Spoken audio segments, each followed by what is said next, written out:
be concentrated on Matthew chapter 24. We will be making reference to parallel passages in the gospel, but we will be focused on Matthew chapter 24. Remember, after Christ's last public sermon that we read in the Bible, and that was in John chapter 12, because by the time you get to verse 36, he will not be making any more public discourses with the people. He's through with this in his ministry. But notice in verse 36 of John chapter 12, we read, "These things Jesus spoke, and he went away and hid himself from them." And the last thing that we studied was the fact that there were Gentiles who had sought to see Jesus. But this passage is also significant in that he now left the temple for the last time, and he will never return to the temple site. The glory of God in the flesh was now leaving God's glorious structure. This is a sad moment, and especially based on what Jesus is about to say in the next chapter of Matthew. And again, we're in Matthew chapter 24. Do we have somebody who would like to be our reader today? Would you like to read? Oh, is that okay with you, Brother Miller? Fine with me. Okay. She sounds better than I do. Okay, thank you. Pardon? Yes. Yes. Yeah, it's on. It's on. Let's start with Matthew 24, verses 1 through 3. Then Jesus went out and departed from the temple, and his disciples came up to show him the buildings of the temple. And Jesus said to them, "Do you not see all of these things? Assuredly I say to you, not one stone shall be left here upon another that shall not be thrown down." Now as he sat on the Mount of Olives, the disciples came up to him privately, saying, "Tell us, when will these things be? And what will the sign of your coming and of the end of the age?" We can already see that even in their questions, based upon what Jesus said at the end of the previous chapter, "Behold, your house is left unto you desolate," that his disciples are not going to let these comments pass without some explanation. And that's what we have in Matthew chapter 24. So we see the scene set before us. He's leaving the temple. As we said before, he leaves the temple for the last time in verse 1. And apparently his disciples had stopped to admire the view of the magnificent temple structure. Mark 13:1, parallel to this, we don't have to turn there, but it says they specifically pointed out the wonderful stones. I'll read it to you. "And as he was going out of the temple, one of his disciples said to him, 'Teacher, behold what wonderful stones and what wonderful buildings.'" Of course, we're talking about Herod's temple here. We'll say a little bit more about that in just a moment. But it was just full of glory. It was a magnificent structure. Luke 21:5 mentions the stones and the offerings. The offerings become important because they were still trying to pay for that thing. The temple complex was a magnificent structure of which the Jews were very proud. They were proud of this. Herod the Great started rebuilding the temple 20 BC. Here we are, 30 AD. So this temple has been under construction for 50 years, and it's still not complete. It was still under construction. Gifts were given such as crowns, shields, goblets, and chains of gold. And some of these were presented even by Herod Agrippa. The stones were massive. It's interesting to pick up the historian Josephus, who lived during this time. And he records that the stones were many of them were 38 feet in length, 12 feet in height, and 18 feet in breadth.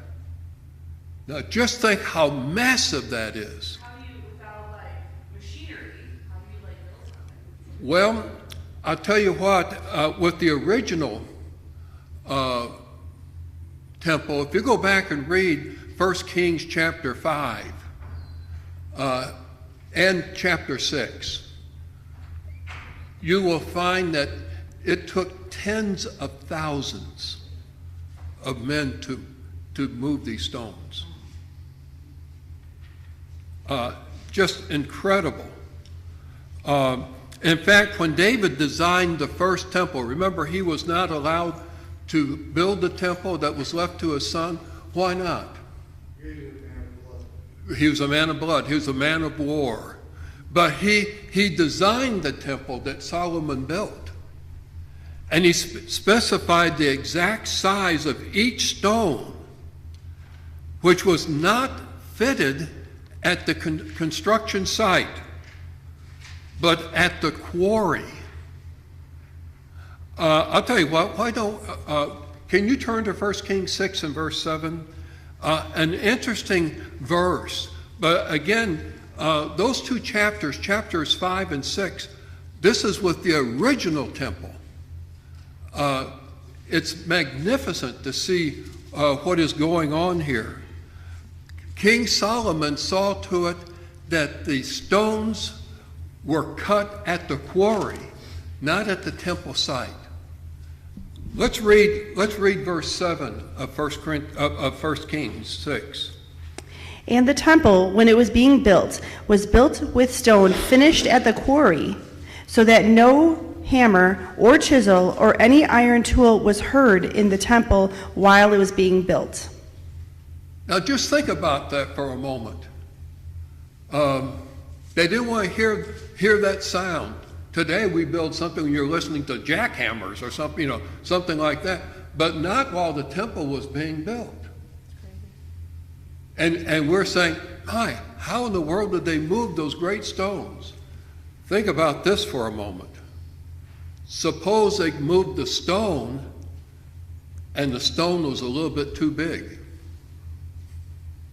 Well, it's like they were constructing a giant puzzle while they were in the That's exactly.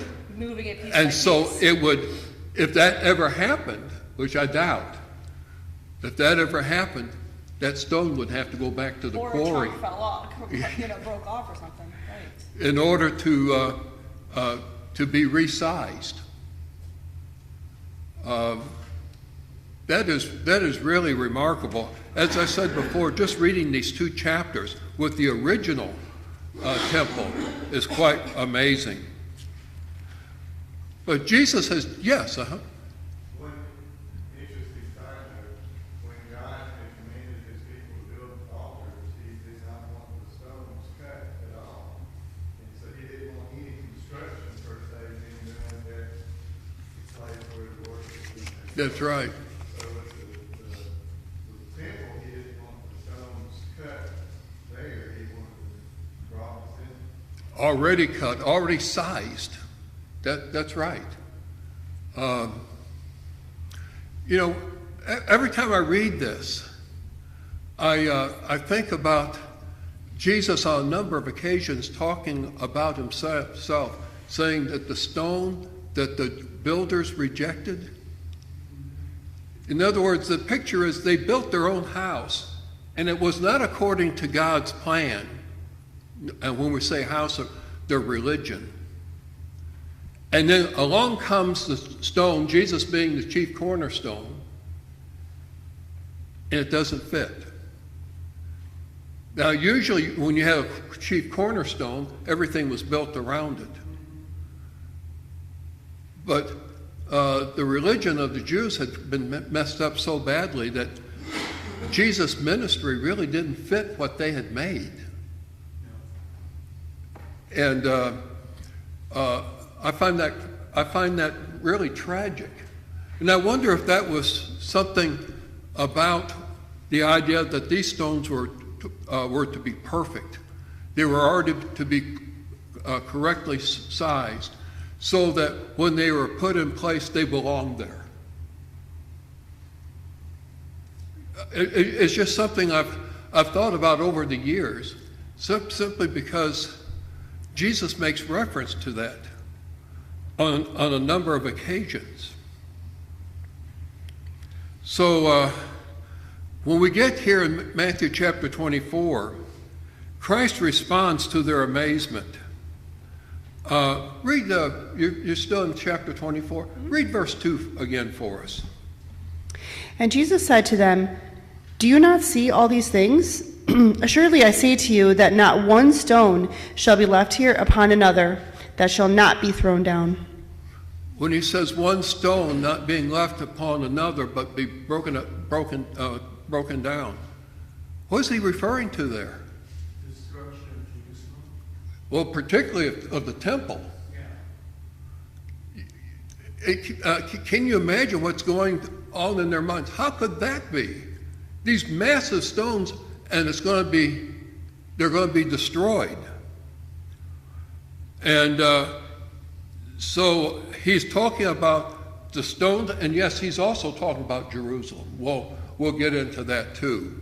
Yes, The verse that mentioned in the offering, the stones were overlaid with gold, which is part of the reason why they were torn down and nothing was left standing, because the greedy soldiers wanted the gold off the stones, which was part of the offering. and not only that, but not only were they broken down, Titus, the Roman general, saw to it, it was plowed under. The destruction is so complete.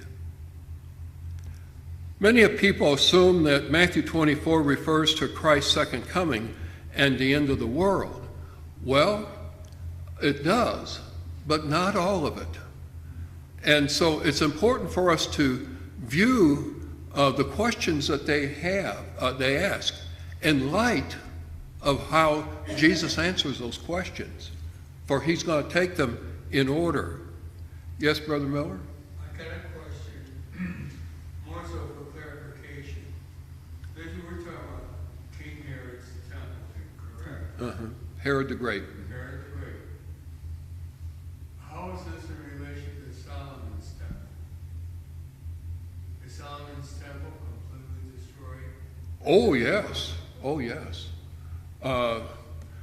Certainly, you had, actually there'd been several temples. Okay. And you remember, that was one of the first jobs of Nehemiah and Ezra. Nehemiah coming back after the Babylonian captivity. The older Jews that had seen the first temple prior to the second. That's right. Which 70 years had passed, hadn't it? And they remembered the glory of the previous temple. And now, after 70 years of captivity, apparently it wasn't as grand as the original. It was also expanded, because now you have extra buildings built on the side of it. Yes. In fact, notice here that when we're reading the text, they're not only referring to the temple, but they're also referring to the buildings that accompany it. Because there's a lot of activity going on around the temple. And so when Jesus starts talking, when he says one stone will not be left upon another, and they're talking about his second coming and the end of the world, I don't think there's any question in their mind that they were thinking about one incredible event. All this coming together. And I'll explain that to you in just a moment. So they ask, when shall these things be? What things? The destruction. Okay, the stones being destroyed. We put it that way, okay? And then the second question, what will be the sign of your coming? And then there's a third question, what will be the sign of the end of the age? I imagine that these disciples could not ever envision the world continuing on without their temple. It was the very center of their life. And so the temple is destroyed, then that's the end. And Jesus will emphasize in his answer to the question sometimes, but the end is not yet. Yes, Brother Suresh? No, maybe I'm just going too far. First is, why did Jesus have to say that not one stone will be left? He's destroying the temple. God is not anymore in the temple. And he also addresses the Samaritan woman. Everybody goes to the Jerusalem to worship, but the day is coming. Yeah, of course there are positions out there suggesting that they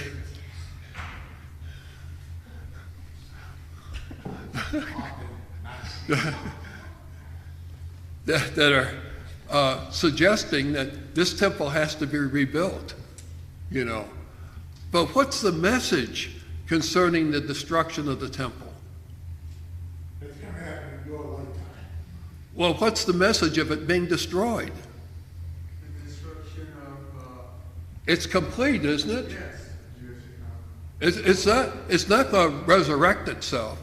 It's the same thing that you read in Matthew concerning the axe lying at the root of the tree, which means that even the root is removed. Nothing's coming back. That system is gone. And it's gone forever because it's been replaced by a different system. That's what, isn't it interesting also talking about the new covenant Oh, yes. that he was talking about, that they do not understand anything about? Yes.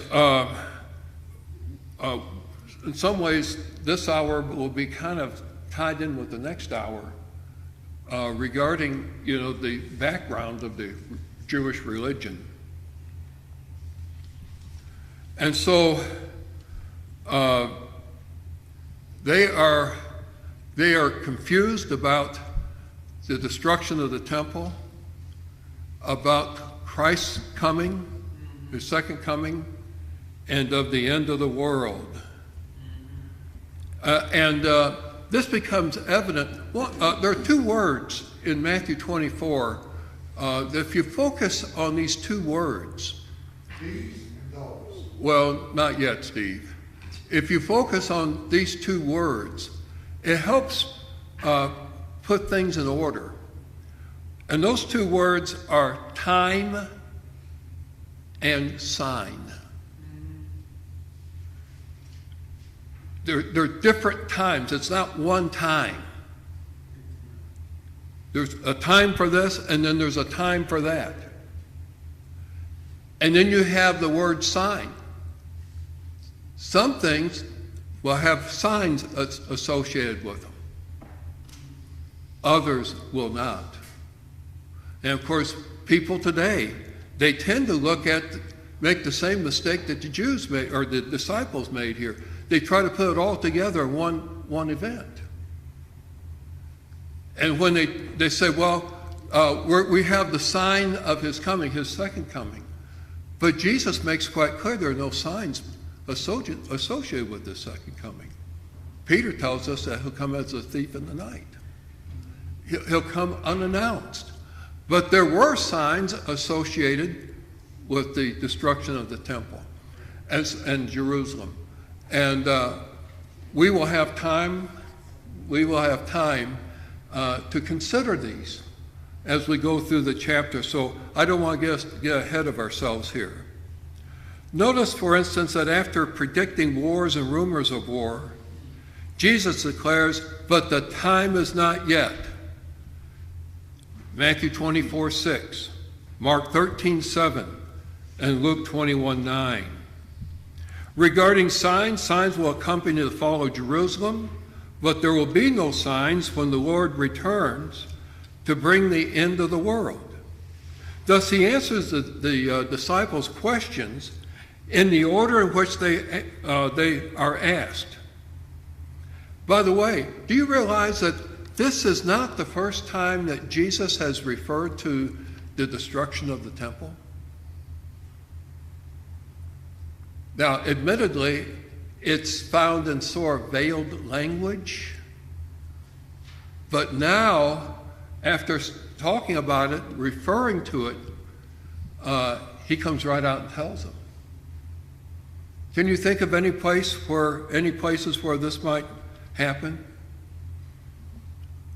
The destruction of Jerusalem, let's put it that way, because that's what he's talking about, which included the destruction of the temple. What thoughts do you have, Steve? The very previous chapter, Matthew. Okay, the end of the previous chapter. Behold, your house is left unto you desolate. I imagine they were asking, well, what does that mean?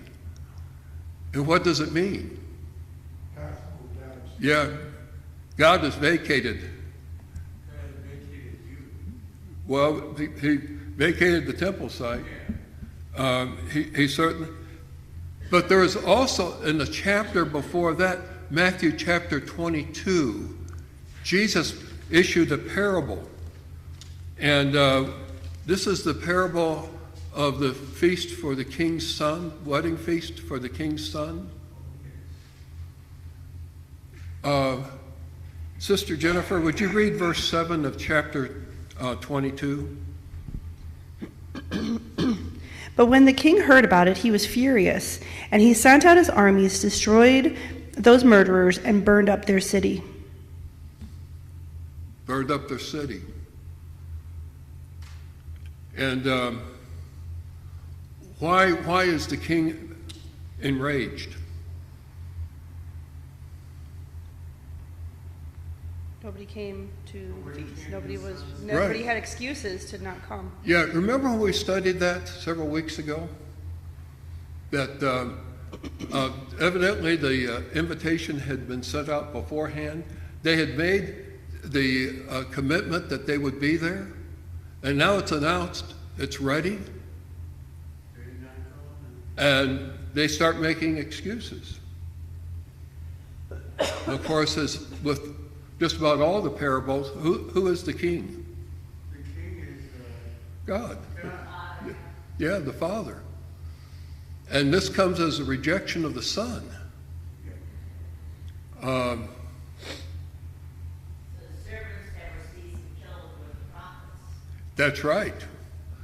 And boy, does he go into detail about that in chapter 23, the next chapter.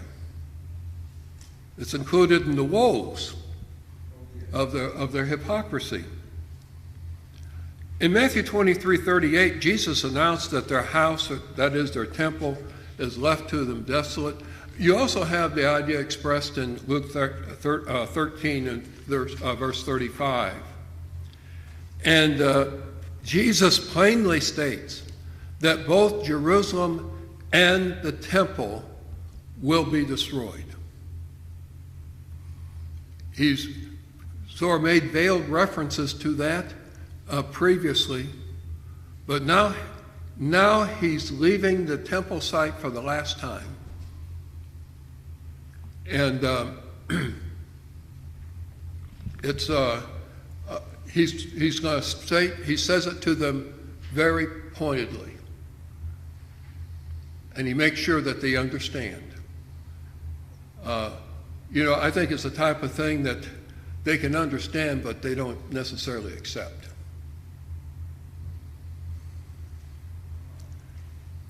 Now, in Luke chapter 19, particularly verses 41 through 44, we have when he wept over Jerusalem, he made the statement that none of the stones would be left on top of each other. Just think of how confused the disciples must have been, based on the size of the stones used to build the temple. Also, the temple was central to the Jews' concept of religion.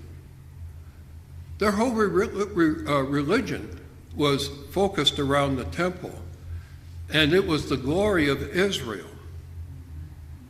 So to them, the destruction of the temple was simply unthinkable. And yet Jesus has announced that. I considered the end of the world. I'm sorry? It also not only considered it the end of the world. Oh, yes. That's why I said they could not conceive of the world continuing on without their temple. Jesus' statement raises some questions. In Matthew chapter 24 and verse 3, they left and went to the Mount of Olives. They sat on the side of the mount, likely viewing the temple and its glory. Both Matthew 24:3 and Luke 21:7 say that his disciples came to ask him questions. Mark 13:3 says it was specifically Peter, James, and John, and Andrew privately. They wanted answers to several questions, and we have been through those questions, 3 of them. When shall these things be? What will be the sign of your coming? And what will be the sign of the end of the age? The answer to these questions really need to be considered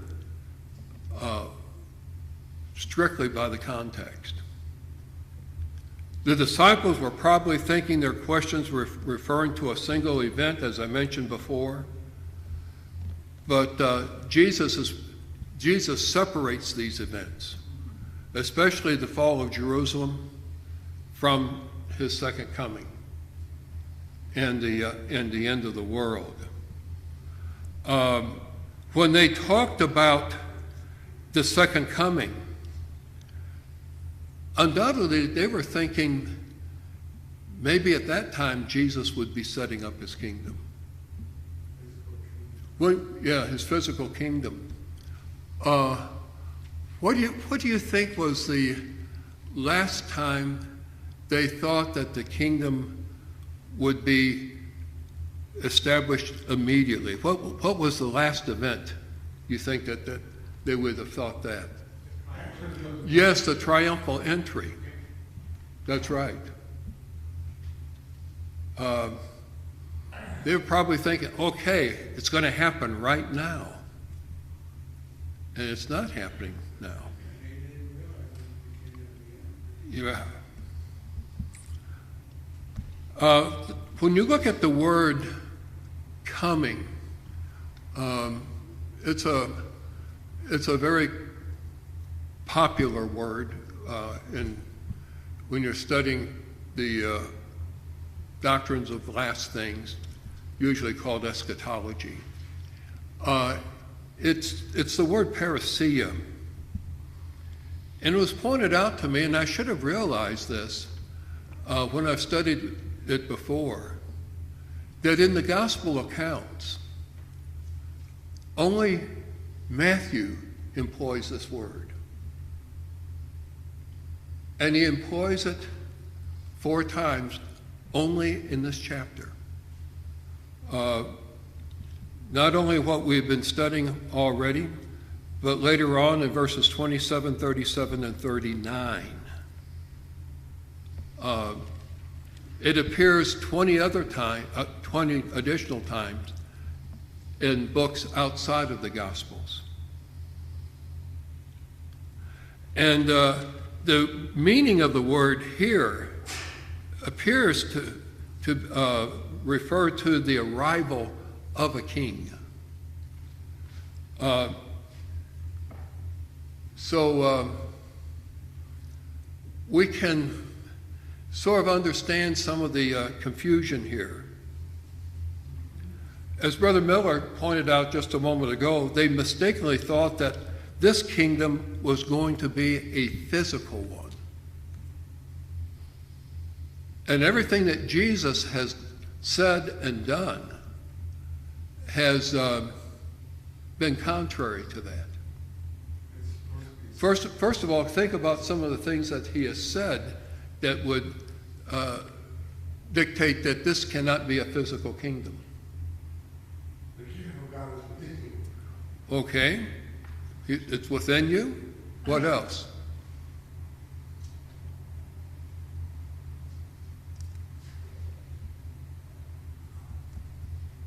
When he says to them, I will be leaving you, but I will be sending you a helper to help. Okay, we haven't come to that yet. That's going to be later in John's gospel. But he does say he's going to be leaving them. Yes. Not only that, he's announcing to them their king's going to die.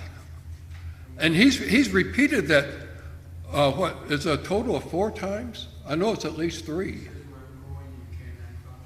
where I'm going, you cannot come. And they're having trouble accepting that. Something else that wasn't fitting their preconceived ideas. The end of the age in their mind probably meant the end of that political system.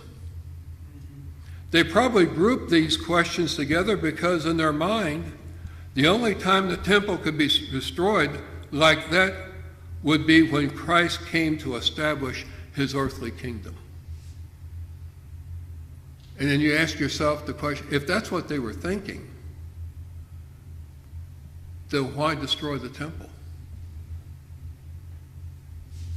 You know, Sister Shirley and I have been here for a long time, and we drive around, and sometimes you come to areas in Schaumburg that if you didn't know what street you're on, you wouldn't know where you were. So many buildings have been torn down and replaced. Isn't that right, Sister Karen? Like where we go to the doctor over on Roselle Road, you know. That has been replaced. And they had a sign on the door when I left the doctor's office next door. That facility is supposed to open November 20th? That's possible. That is quick. That's why how many people And- are inside those they're supposed to be doing. But anyway, we would, there have been some really wonderful structures, expensive buildings that have been around very long, and somebody buys the land, they want to put something else, and they tear down these wonderful buildings. One that was particularly disturbing to me was the one on the corner of Meacham and Gulf Road. I remember when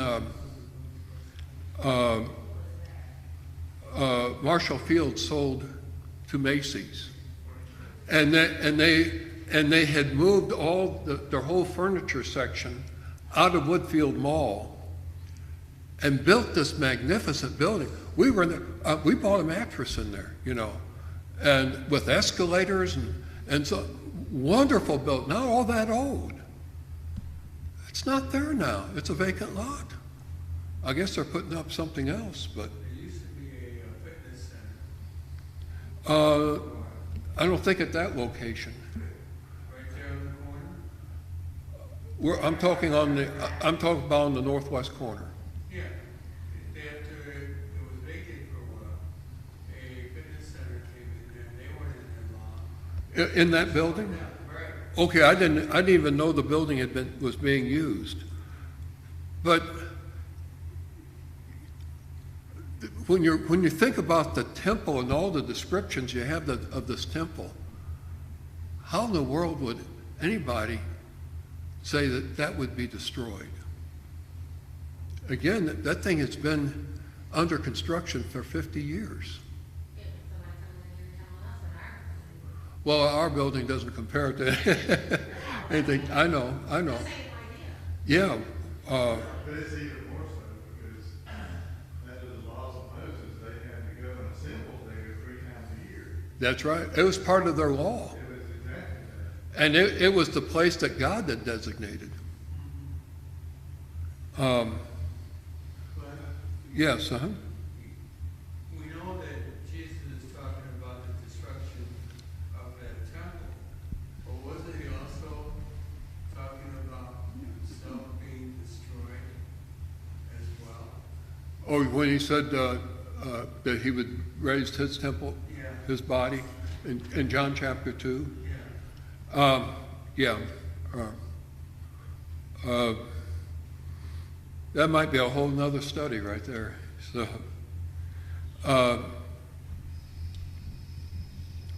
there are some things we need to understand about Christ's response if we are to understand what's going on. His response is one of the longest recorded and probably the most controversial discourses. The reason that it is so difficult is that he uses what is referred to as apocalyptic language. And you have apocalyptic literature in the Bible. Two books are outstanding in this. Obviously, the book called the Apocalypse, the book of Revelation. But also a lot of it in the book of Daniel. And so that gives people a lot of difficulty, because when you're dealing with that type of language, a lot of it's figurative, symbolic in nature. And the second reason that Christ was answering several questions, not just one, and they were having difficulty separating the events in their own minds. It's been said, if you have a wrong idea and it's been taught to you and you've held on to it, it takes about 10 times as much teaching and effort to get rid of the old idea and replace it with a new one. I know I've experienced that. Maybe you have too, because we tend to make the old idea, which is wrong, sort of a lens through which we see everything else. And so what we see in everything else is rather distorted until you replace the lens with a correct one. And when you replace it, it becomes a culture shock. Oh yes, for them it was a culture shock, absolutely. And some say that even though the two events are separated by thousands of years, the first, the destruction of Jerusalem, and it is a type of the second coming. Do you understand about what's sometimes referred to as type fulfillment? Some people say, well, there's dual fulfillment. You have to be careful with dual fulfillment of prophecy. For instance, even in this chapter, we see certain things going on. We're going to be referring to the flood. And when Jesus says, no, God sent judgment upon the flood, with the flood, and you have destruction there, that then becomes a type for other destructions, so that we can understand that. Here, of course, we're seeing of the destruction of Jerusalem, and the point is this: whether it be here or say in 2 Peter chapter 3, where Peter uses it directly, saying that this they willfully forget. The fulfillment of the first is the assurance that the second is going to happen as promised. And then you'll have a second, and that's done, and then there'll be a third.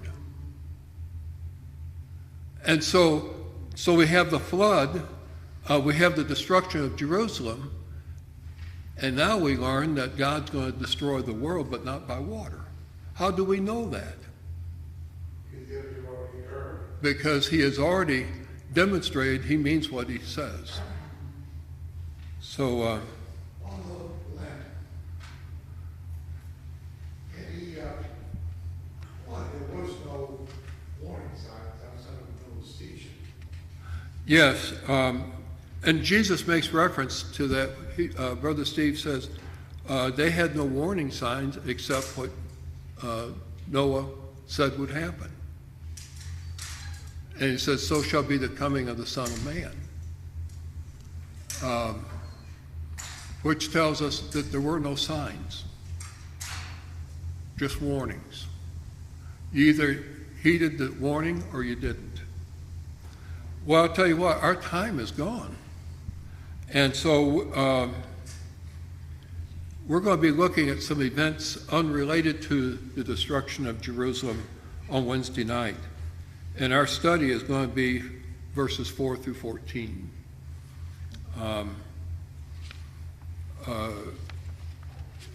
And I'll be careful about how I say it. There are just other details that we're going to be considering. Thank you so much for your attention.